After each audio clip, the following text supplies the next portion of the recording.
Di edisi sebelumnya, film ini bercerita tentang perjalanan menuju inti bumi, Journey to the Center of the Earth. Endingnya sendiri udah memberikan clue petualangan selanjutnya yang akan berada di kota misterius yang tak lain adalah kota Atlantis.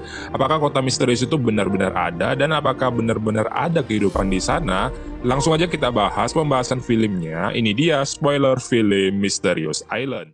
4 tahun setelah perjalanan Sean ke inti bumi, kini Sean kembali melakukan aksi gilanya untuk mencari pulau misterius. Di awal adegan diceritakan ada seorang remaja bernama Sean yang sedang dikejar polisi. Sean mengoceh polisi hingga polisi pun sangat kesusahan mengejarnya, namun keberuntungan Sean tidak banyak dan akhirnya dia berhasil ditangkap saat sudah terpojok dan tercebur di kolam. Beberapa jam kemudian, Dwayne Johnson pun datang di situ. Dia diperankan sebagai ayah tiri Sean dan bernama Hank, yang menggantikan posisi ayah kandung Sean yang sudah meninggal tahun-tahun sebelumnya. Salah seorang polisi bernama Jim memberitahu bahwa Sean telah menyusup ke fasilitas satelit jarak jauh dan Jim sudah berbicara pada pemilik rumah yang diterobos agar mereka tidak menuntutnya. Mereka kemudian berhasil keluar tanpa masalah, mengingat Hank yang memiliki latar belakang militer. Dengan sedikit permintaan maaf dan ganti rugi, Hank berhasil membujuk polisi agar Sean tak dijatuhi hukuman. Namun bukannya berterima kasih, Sean tak begitu menghiraukan Hank karena Sean hanya menganggapnya sebagai walinya, bukan ayahnya. Setelah tiba di rumah ibunya Sean bernama Elizabeth, kemudian meminta penjelasan soal apa saja yang baru saja terjadi. Namun Sean malah balik bertanya kepada ibunya Elizabeth karena dia tak nyaman dengan Hank, ayah tirinya. Kemudian di esok harinya, Hank masuk ke ruangan Sean untuk berbincang. Ternyata tujuan Sean kemarin yang pergi ke tempat fasilitas satelit milik negara, yaitu adalah untuk mendengarkan sinyal radio dari kakeknya yang sudah hilang 2 tahun lalu. Nah, kakeknya Sean ini adalah seorang petualang bernama Alexander Anderson yang hilang beberapa tahun lalu mencari pulau misterius. Sean yakin kalau kakeknya itu telah menemukan pulau misterius dan mendengar beberapa kata yang terus diucapkan secara berulang oleh kakeknya melalui radio.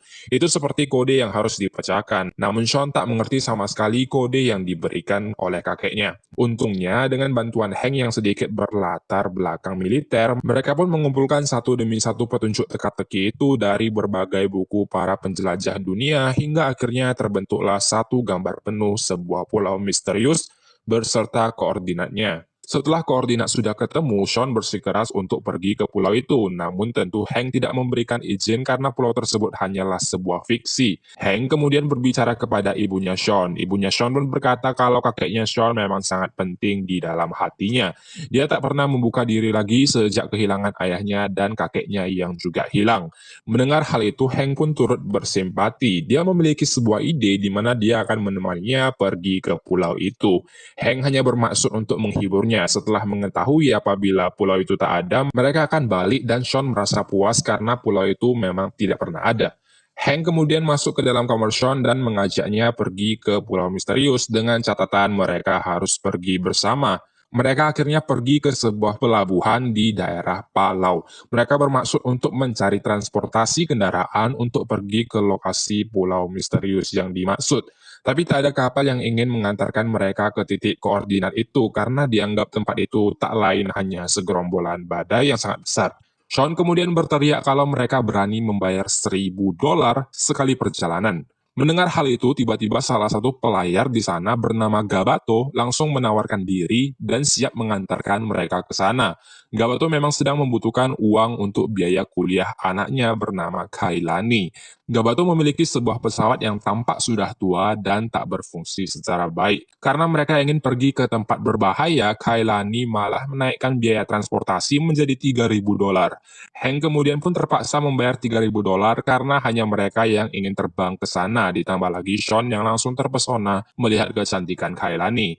Mereka pun akhirnya berangkat menuju ke pulau misterius itu. Sesampainya di lokasi, seperti yang diduga, di sana hanya terdapat badai yang sangat kencang yang membentuk lingkaran pusaran air laut. Sean malah bilang untuk masuk ke badai itu karena di bukunya Vernian tertulis cara untuk masuk ke pulau misterius adalah dengan cara memasuki pusaran air laut itu. Hank menganggap Sean sudah gila dan meminta Gabato untuk segera kabur dari tempat itu. Namun kendali pesawat sudah tak bisa dikendalikan dan akhirnya mereka pun tersedot ke dalam putaran pusaran air laut. Saat mereka sudah sadar, mereka benar-benar terdampar di pulau seperti yang dituliskan di buku. Sean kemudian menemukan sebuah gua yang sangat gelap, namun sepertinya mengarah ke suatu tempat. Mereka kemudian berjalan, menelusuri sebuah gua gelap, dan akhirnya tibalah mereka di ujung gua tersebut dan beneran menuju ke tempat indah yang mereka sebut The Mysterious Island. Seperti yang tertulis di buku, di pulau ini hewan kecil menjadi hewan raksasa, seperti kupu-kupu raksasa. Sedangkan hewan besar seperti gajah malah menjadi hewan yang super imut dan mungil. Sean kemudian melihat sebuah asap yang dia yakini adalah buatan kakeknya. Setelah meyakini Gabato dan Kailani yang ingin kembali, mereka pun terus berjalan maju untuk mencari keberadaan kakek Sean. Di tengah perjalanan, mereka secara tak sadar sedang menginjak telur kadal yang sangat besar, dan ibunya sedang tertidur pulas di sana.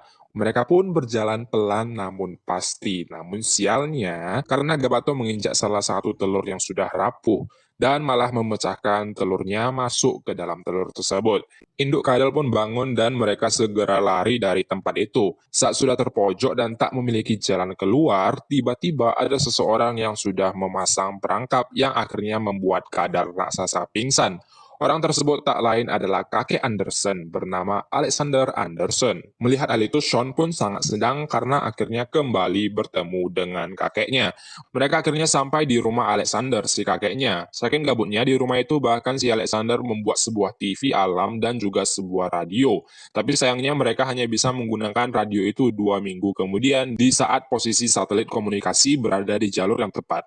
Keesokan harinya, Alexander mengajak mereka ke sebuah tempat yang dia yakini akan membuat mereka takjub. Setelah perjalanan yang cukup panjang, akhirnya mereka sampai ke tempat tujuannya. Di sana ada sebuah kota besar yang sudah ribuan tahun ditinggalkan. Mereka semua takjub melihat keindahannya. Di dalam kota tersebut terdapat tulisan Poseidon yang menandakan itu adalah kota Atlantis. Yep, The Lost Atlantis. Ini kemudian menjadi penemuan mereka yang tak ternilai harganya. Namun tak lama setelah itu masalah kembali muncul karena Hank mendapatkan petunjuk bahwa kota ini akan tenggelam dalam waktu paling lama 2 sampai 3 hari lagi. Mereka pun memutuskan untuk segera pergi dari tempat itu. Sean kembali membaca buku Vernian. Tercatat di bab 17 tersembunyi kapal selam Kapten Nemo bernama Nautilus. Sehingga untuk keluar dari tempat tersebut mereka harus menemukan kapal Kapten Nemo. Akhirnya pencarian jasad Kapten Nemo pun dimulai, sang pemilik kapal selam itu. Mereka berhasil menemukan sebuah gua yang bernama Gua Dakar yang tak lain adalah tempat peristirahatan Kapten Nemo. Karena guanya sangat sempit, maka Kailanilah yang masuk ke dalam gua tersebut dan mencari petunjuk keberadaan kapal selam Kapten Nemo. Di dalam gua, Kailani berhasil menemukan jasad Kapten Nemo yang duduk di kursi sambil memegang sebuah buku. Kali ini kemudian mengambil buku dan tiba-tiba ada kelabang raksasa yang keluar dari tubuh Kapten Nemo. Tak lama setelah itu, gua pun sudah mulai runtuh. Kailani dengan sekuat tenaga segera keluar dari gua tersebut hingga akhirnya jatuh di pelukan John. Alexander kemudian mencoba membaca catatan Kapten Nemo yang bertulisan bahasa India karena Kapten Nemo memang berasal dari India.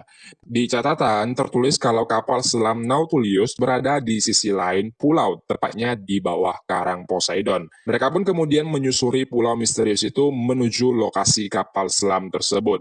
Di tengah perjalanan, mereka dinampakkan oleh sebuah pemandangan gunung api abu vulkanik yang sangat indah.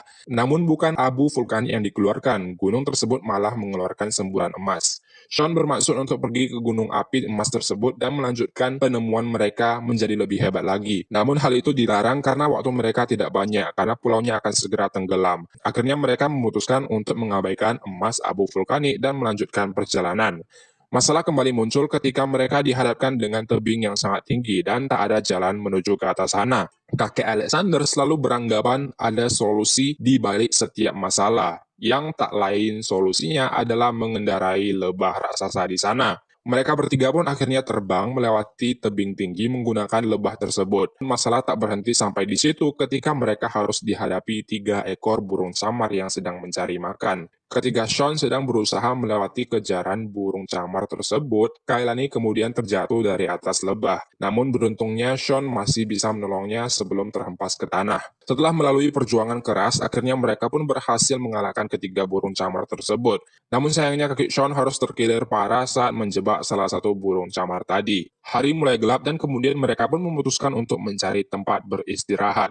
Keesokan harinya mereka semakin terkejut karena air laut sudah mulai naik. Kini mereka cuma memiliki waktu 1 hari sebelum pulau itu benar-benar tenggelam. Sementara itu, Gabato tiba-tiba menghilang dari tempatnya. Kailani meyakini bahwa ayahnya pasti pergi ke Gunung Emas karena ayahnya sangat ingin Kailani untuk bisa berkuliah seperti anak-anak lainnya.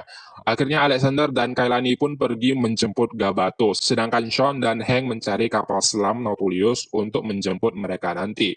Sean dan Hank pun akhirnya sudah tiba di bawah tepi pulau di bawah karang Poseidon. Namun air laut sudah naik dan kapal Nautilus sudah tenggelam sedalam 50 kaki dari permukaan laut. Karena hal itu, Sean dan Hank kemudian membuat sebuah tangki oksigen darurat dan akhirnya mereka menyelam ke dalam air. Sesampainya di kapal Nautilus, Hank dan Sean berusaha membuka pintu kapal selam yang gagangnya sudah berkarat.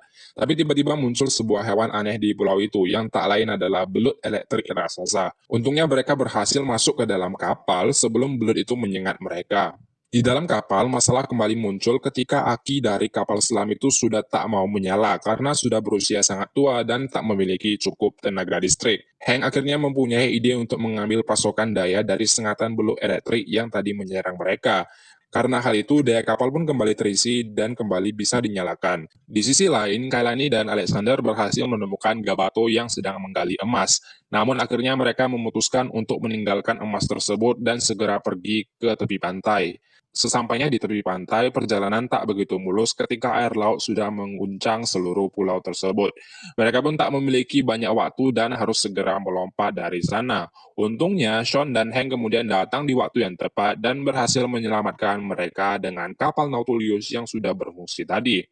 Mereka berupaya keluar dari pulau tersebut dan menghindari seluruh reruntuhan bebatuan. Dengan menggunakan torpedo, akhirnya nyawa mereka terselamatkan dari hantaman batu besar dari bongkahan pulau tersebut, hingga akhirnya mereka berhasil kembali ke dunia asalnya. 6 bulan setelah itu, Kailani datang ke rumah Sean yang sedang berulang tahun, dan ayahnya Kailani kini sudah memiliki bisnis touring bernama Gabato Luxury Tourism, yang tak lain adalah perjalanan wisata ke dalam laut menggunakan kapal Nautilus. Dalam pesta ulang tahun Sean, Alexander kakeknya mengirimkan sebuah surat bertuliskan selamat ulang tahun.